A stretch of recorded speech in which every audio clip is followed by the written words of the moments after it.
This video is made possible by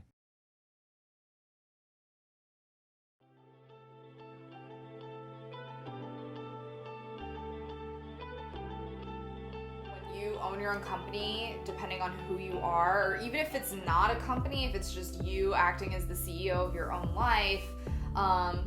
you don't get things that you don't ask for. And sometimes asking for things, you will get negative feedback or you will hear no's, but that doesn't mean you can't re-ask the question or rephrase the question to also still get something that you want, whether it's a client or a promotion or a raise or, raising your hand to get on another project. You don't get things that you don't ask for, but sometimes you also get answers that you don't want. So,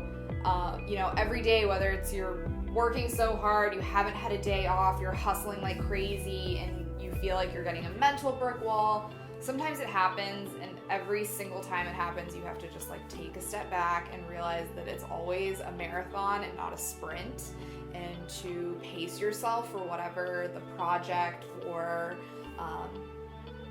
issue at the moment may be, and then you'll generally find another route to take. Be consistent every day. Try to always give yourself office hours. Carve out time during your day for your own business development, your own personal growth.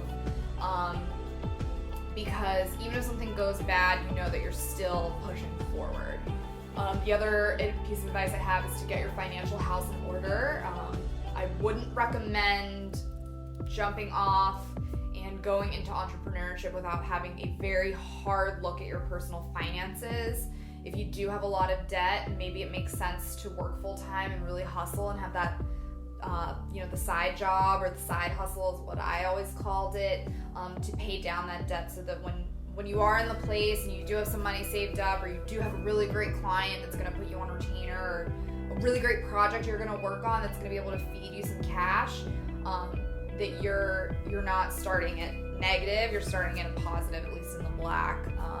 to cover your own personal expenses and put food on your own table,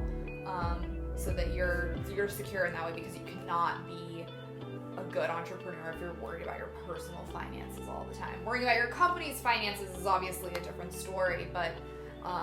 personally it's really important to make sure that you have your financial house in order. And lastly, and this was the piece of advice that no one really gave me, and that's find a community, because it gets really, really lonely. When you're a one-man or one-woman show, you have to look within yourself, and I'm the type of person, I love to be around people, I love to talk to people, I love to bounce ideas off of one another, and just be in a room or something with other human beings. And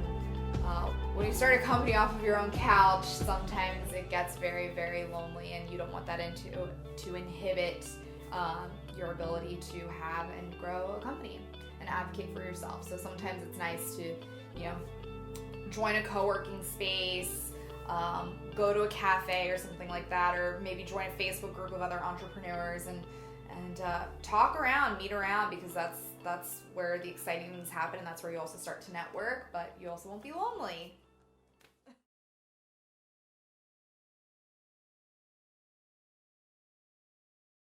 For more inspirational stories, check out pivotalplays.com.